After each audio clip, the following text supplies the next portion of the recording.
कहते हैं कुछ जगहों की दीवारें बोलती तो नहीं, पर उनमें राज जरूर दफन होते हैं। और कुछ बंद दरवाजों के पीछे ऐसी कहानियां छिपी होती हैं जिन्हें सुनकर ना वक्त भी जैसे ठहर सा जाता है। हाँ बिल्कुल। आज हम ऐसी ही एक कहानी की तह तक जा रहे हैं।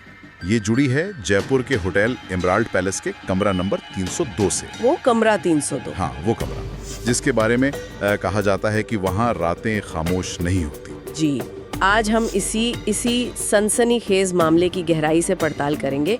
कमरा नंबर 302 का रहस्य। अच्छा। ये घटना साल 2019 में हुई थी, राजस्थान के जयपुर शहर में। एक असल हत्या की वारदात। ओके। और हमारी ये पूरी चर्चा, मतलब जो भी हम बात करेंगे, वो इस घटना से जुड़े उपलब्ध तथ्यों, पुलिस जांच के रिकॉर्ड्स और जो मीडिया रिपोर्ट्स हैं उन पर आधारित है। ठीक है, तो आज का हमारा इरादा साफ है, इस कहानी की हर परत को खोलना। मतलब कैसे ये सब सामने आया, हाँ, क्या सुराग मिले, और सबसे अहम, ये कमरा आज भी एक पहेली जैसा क्यों बना हुआ है। चलिए उस रात की दहलीज पर कदम रखते हैं जहाँ से ये सब शुरू हुआ। बिल्कुल। तो कहानी का सिरा जुड़ता है 15 अगस्त 2019 की रात से। 15 अगस्त? हाँ, जगह थी जयपुर का एक जाना माना होटल एमराल्ड पैलेस। होटल के तीसरे माले पर कमरा नंबर 302। वहाँ कुछ अजीब हो रहा था। क्या अजीब हो रहा था? देर रात तक कमरे से टीवी चलने की आवाज आ रही थी, और वो भी मतलब असामान्य रूप से तेज वॉल्यूम पर। बहुत तेज आवाज रात में? हाँ, बहुत तेज। तो ये बात होटल स्टाफ को भी खटकी। जाहिर है। उन्होंने शिष्टाचारवश कई बार कमरे में फोन किया, दरवाजा भी खटखटाया, पर अंदर से कोई जवाब नहीं मिला, कोई प्रतिक्रिया नहीं। कोई जवाब नहीं, और आवाज आती रही? आवाज आती रही। रात गहराती गई, लेकिन टीवी की वो तेज आवाज बंद ही नहीं हुई। तो स्टाफ को थोड़ी आशंका तो हुई होगी। हाँ बिल्कुल, कुछ गड़बड़ है। रात भर यही चलता रहा। फिर अगली सुबह यानी 16 अगस्त को सुबह करीब 9 बजे तक। 9 बजे तक? हाँ, 9 बजे तक भी जब अंदर से कोई जवाब नहीं आया और टीवी अब भी उसी तेज आवाज में चल रहा था, तब जाकर होटल मैनेजर ने स्थिति की गंभीरता को समझा और उन्होंने मास्टर चाबी इस्तेमाल करने का फैसला किया। ओके, मास्टर चाबी। और फिर दरवाजा खुला तो? और जैसे ही दरवाजा खुला, हाँ, सामने का नजारा मतलब किसी के भी होश उड़ाने के लिए काफी था। क्या देखा उन्होंने? कमरे के बीचों बीच फर्श पर एक युवती की लाश पड़ी थी। लाश? हाँ, उसके बाल बुरी तरह बिखरे हुए थे और गले पर जैसे किसी चीज से कस के खींचा गया हो, उसके गहरे निशान साफ दिख रहे थे। मंजर बहुत ही विचलित करने वाला था। लाश के आसपास कमरे का सामान भी थोड़ा इधर उधर था, अस्त व्यस्त। पास ही एक छोटी टेबल पर वाइन का एक ग्लास रखा था जो आधा भरा हुआ लग रहा था। Wine glass? हाँ, और उसी टेबल पर एक मोबाइल फोन भी पड़ा था। Mobile phone, okay. और कुछ? लेकिन इन सब के बीच एक चीज थी जिसने पहली नजर में ही सबका ध्यान खींचा। क्या? वो था एक छोटा सा कागज का टुकड़ा, एक नोट। उस पे क्या लिखा था? उस पर अंग्रेजी में कुछ शब्द लिखे थे। He will never let me go. He will never let me go। मतलब वो मुझे कभी जाने नहीं देगा? हाँ बिल्कुल। ये शब्द अपने आप में ही कई सवाल खड़े कर रहे थे। जाहिर है। तो पुलिस बुलाई गई होगी फिर? तुरंत पुलिस को फौरन इत्तला दी गई। शुरुआती जांच में पुलिस ने कमरे का बहुत बारीकी से मुआयना किया। एक बात तो तुरंत साफ हो गई, कमरे के दरवाजे पर या खिड़की पर कहीं भी किसी तरह की जबरदस्ती या तोड़फोड़ के निशान नहीं थे। कोई निशान नहीं? मतलब इसका सीधा मतलब यही निकाला गया है कि जो भी इस अपराध में शामिल था, वो या तो लड़की का जानने वाला था, परिचित था, हाँ, जिसे उसने खुद अंदर आने दिया होगा, या फिर हाँ, उसके पास कमरे में आने का कोई आसान तरीका था। ठीक है। अब सबसे बड़ा सवाल, ये लड़की कौन थी और उसके साथ ऐसा किसने किया? हाँ, यही अगला कदम था। पुलिस ने जांच शुरू की और जल्द ही मृतका की पहचान हो गई। कौन थी वो? नाम था नेहा ठाकुर, उम्र करीब 26 साल। वो मूल रूप से दिल्ली की रहने वाली थी, लेकिन पिछले कुछ समय से जयपुर में ही रह रही थी। जयपुर में क्या करती थी? यहाँ एक डिजिटल मार्केटिंग कंपनी में काम कर रही थी। अच्छा, डिजिटल मार्केटिंग। तो होटल रिकॉर्ड्स में क्या मिला? क्या वो अकेली आई थी? हाँ, होटल के रिकॉर्ड्स तो यही कह रहे थे। उनके मुताबिक नेहा ने होटल में अकेले ही चेक इन किया था। अकेले? जी। लेकिन यहाँ कहानी थोड़ी सी उलझ गई जब पुलिस ने होटल के सीसीटीवी फुटेज देखे। CCTV footage? उसमें क्या था? फुटेज में साफ नजर आया कि 15 अगस्त की रात करीब 8:37। रात 8:37? हाँ, नेहा अकेली नहीं बल्कि एक युवक के साथ अपने कमरे यानी 302 में दाखिल हुई थी। एक युवक के साथ, लेकिन रिकॉर्ड में तो अकेली थी। बिल्कुल। और उस युवक ने अपना चेहरा छिपाने की कोशिश की हुई थी। उसने गहरे रंग की हुडी पहनी थी जिसका हुड सिर पर था और साथ में कैप भी लगा रखी थी ताकि पहचाना ना जा सके। हाँ, जिससे उसका चेहरा कैमरे में साफ रिकॉर्ड नहीं हो पाया। ये तो गड़बड़ है। मतलब चेक इन अकेले किया पर बाद में कोई उससे मिलने आया था? और क्या उस युवक को कमरे से बाहर निकलते हुए देखा गया? यहीं पर मामला और पेचीदा हो गया। कैसे? शुरुआती तौर पर जब फुटेज देखी गई तो उस युवक को रात में कमरे से बाहर निकलते हुए नहीं देखा गया। नहीं देखा गया मतलब वो वहीं था। ये बात पुलिस के लिए थोड़ी हैरान करने वाली थी। क्या वो अब भी होटल में ही था या फिर वो किसी तरह बिना कैमरे के नजर में आए निकल गया? बहुत सारे सवाल थे। कई सवाल। तो पुलिस ने क्या किया? पहला सुराग कहाँ से मिला? पहला और शायद उस वक्त का सबसे अहम सुराग मिला नेहा के मोबाइल फोन से। अच्छा, वो जो टेबल पर मिला था? हाँ, वही। फोन लॉक था, लेकिन उसे अनलॉक करने के बाद कॉन्टैक्ट लिस्ट देखी गई। उसमें सबसे ऊपर, मतलब फेवरेट लिस्ट में, एक नाम सेव था, रवि हार्ट। रवि और साथ में दिल का इमोजी। जी, रवि हार्ट। तो ये रवि कौन था? पुलिस ने तुरंत इस रवि नाम के शख्स का पता लगाया।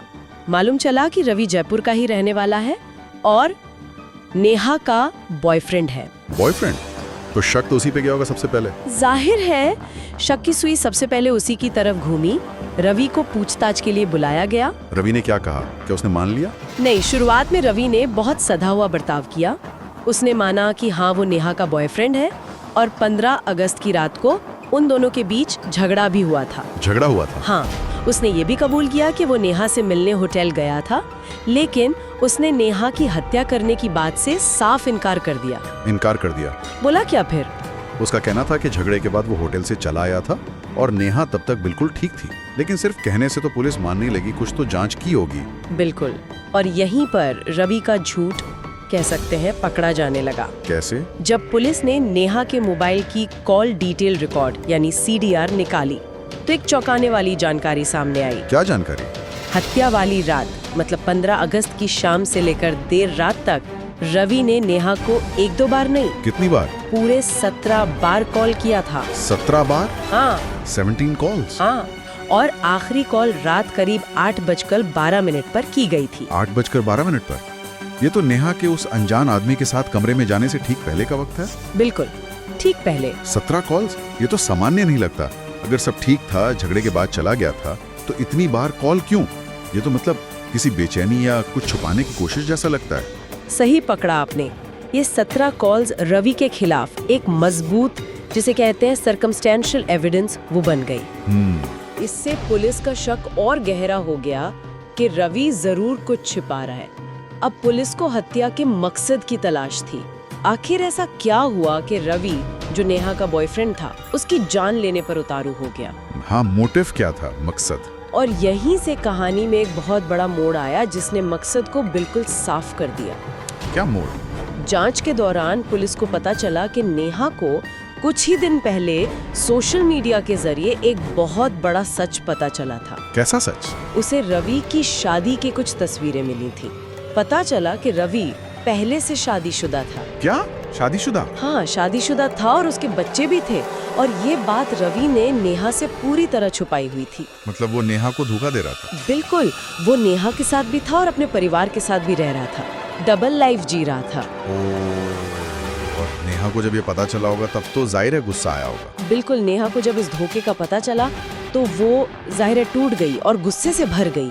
उसने रवि से इस बारे में आमने सामने बात करने का फैसला किया। इसीलिए होटल बुलाया? हाँ, इसीलिए उसने 15 अगस्त की रात रवि को होटल एमरल्ड पैलेस के कमरा नंबर 302 में मिलने के लिए बुलाया था, ताकि वो अकेले में शांति से उससे बात कर सके। तो उस रात कमरे में सिर्फ झगड़ा नहीं हुआ था, बल्कि एक बड़ा टकराव हुआ था। रवि के झूठ का पर्दाफाश। सही कहा। जो जानकारी मिली है उसके मुताबिक कमरे में नेहा ने रवि को रंगे हाथों पकड़ लिया।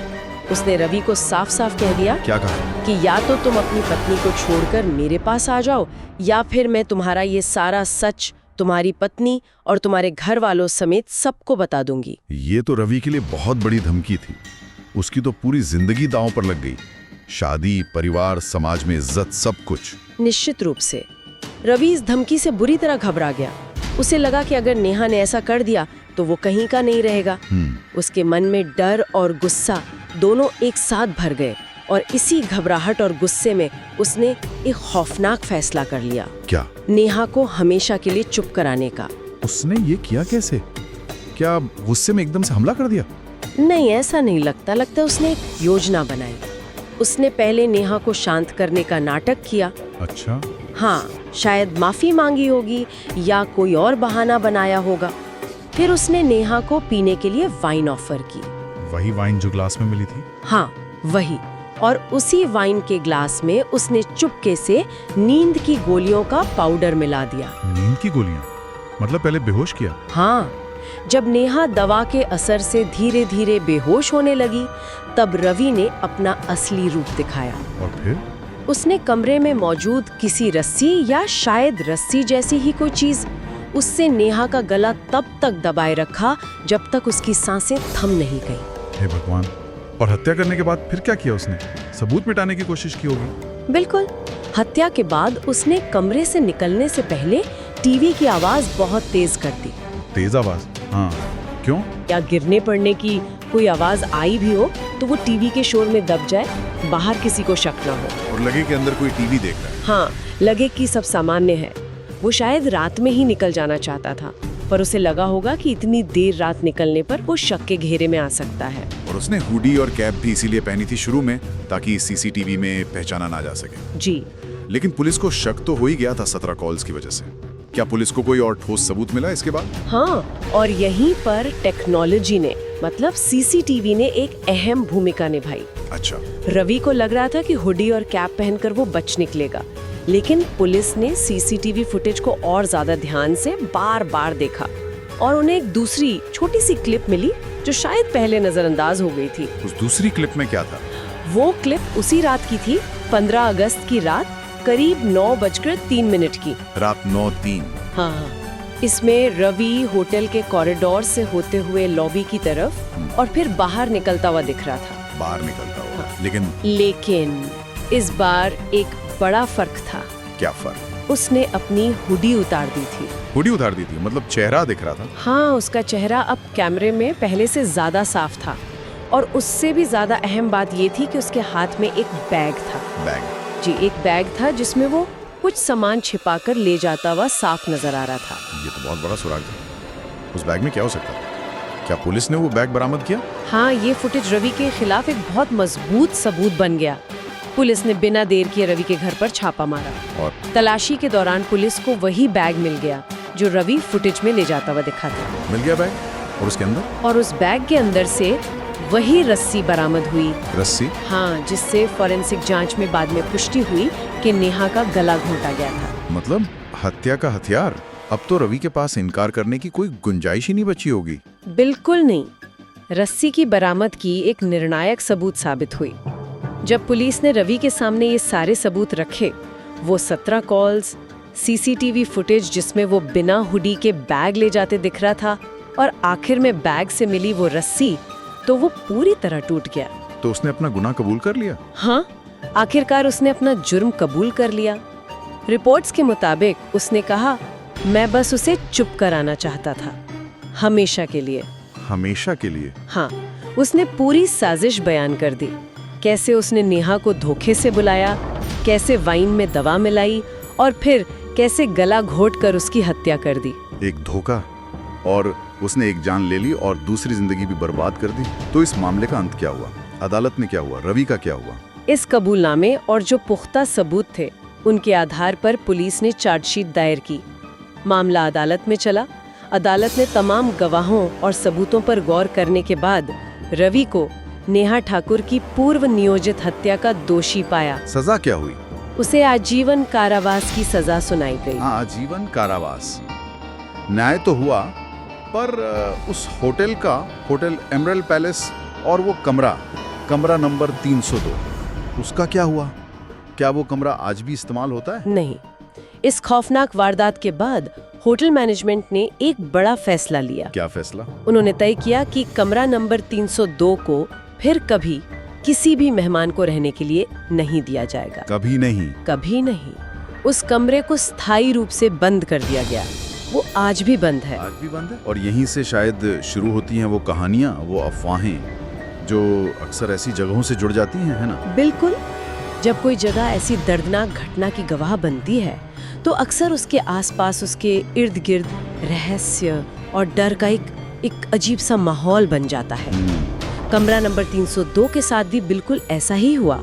स्थानीय लोगों में और शायद होटल के कुछ पुराने कर्मचारियों के बीच कई तरह की बातें कही जाने लगी। किस तरह की बातें? मतलब भूताहा टाइप? हाँ, कुछ वैसी ही। कुछ लोगों का कहना है कि रात के गहरे सन्नाटे में जब पूरा होटल सो रहा होता है तब उस बंद पड़े कमरे की लाइट कभी-कभी अपने आप जल उठती है और फिर बुझ जाती है। सच में? ऐसा लोग कहते हैं। और कुछ आसपास के कमरों में ठहरे पुराने मेहमानों ने तो ये भी दावा किया कि उन्होंने रात में उस बंद दरवाजे के पीछे से किसी लड़की की बहुत धीमी दर्द भरी फुसफुसाहट सुनी है। फुसफुसाहट? क्या? वही शब्द जो उस नोट पर लिखे थे, He will never let me go। अरे बाप रे, ये सुनकर तो रोंगटे खड़े हो जाते हैं। क्या इन बातों में कोई सच्चाई हो सकती है या ये सिर्फ? देखिए, ऐसी बातों का कोई ठोस सबूत तो कभी नहीं होता। ये शायद डर, अंधविश्वास और उस घटना की जो दुखद यादें हैं उनका मिला जुला असर हो सकता है। हाँ, हो सकता है। लेकिन ये एक तथ्य है कि वो कमरा आज भी बंद है, खाली है। और कभी-कभी हवा के झोंके से या किसी और वजह से जब उसका दरवाजा जरा सा हिलता है ना, हाँ। तो देखने वाले को एक पल के लिए ऐसा लग सकता है मानो वो दरवाजा आज भी खुद ब खुद खुल रहा हो, जैसे किसी का इंतजार कर रहा हो। तो ये थी कमरा नंबर 302 की पूरी कहानी। एक रिश्ते में धोखे का इतना खौफनाक अंजाम, एक सोची समझी साजिश और पुलिस की वो बारीकी से की गई जांच जिसने आखिरकार सच को सामने ला दिया। हाँ, ये मामला हमें दिखाता है कि कैसे झूठ और विश्वासघात न सिर्फ रिश्ते तोड़ते हैं बल्कि किसी की जान तक ले सकते हैं। रवि के डर और गुस्से ने नेहा की जिंदगी छीन ली और साथ ही ये सोचने पर मजबूर करता है कि कैसे कुछ जगहें अपने साथ हुई त्रासदियों की यादों को इस कदर समेट लेती हैं कि वो वक्त के साथ मिटती नहीं बल्कि और गहरी होती जाती हैं। बिल्कुल। उस कमरे की बाद की ये रहस्यमयी प्रतिष्ठा, ये अफवाहें, ये अपने आप में उस घटना की डरावनी विरासत बन गई है। सही कहा। और ये हमें इस चर्चा के अंत में एक सवाल पर लाकर खड़ा करता है जिस पर हमारे श्रोता भी शायद सोच सकते हैं। ये सोचना वाकई दिलचस्प है कि क्यों कुछ खास स्थान या इमारतें अपने साथ जुड़ी दुखद घटनाओं की स्मृति को इस तरह बनाए रखती हैं। क्या ये सिर्फ इंसानी मन की उपज है, कहानियां हैं जो हम गढ़ लेते हैं, या फिर कमरा नंबर 302 जैसी जगहों पर महसूस होने वाले उस अजीब, उस अनकहे एहसास के पीछे कोई और ज्यादा गहरा कारण भी हो सकता है? कोई ऐसी चीज जिसे हम शायद अभी तक समझ नहीं पाते।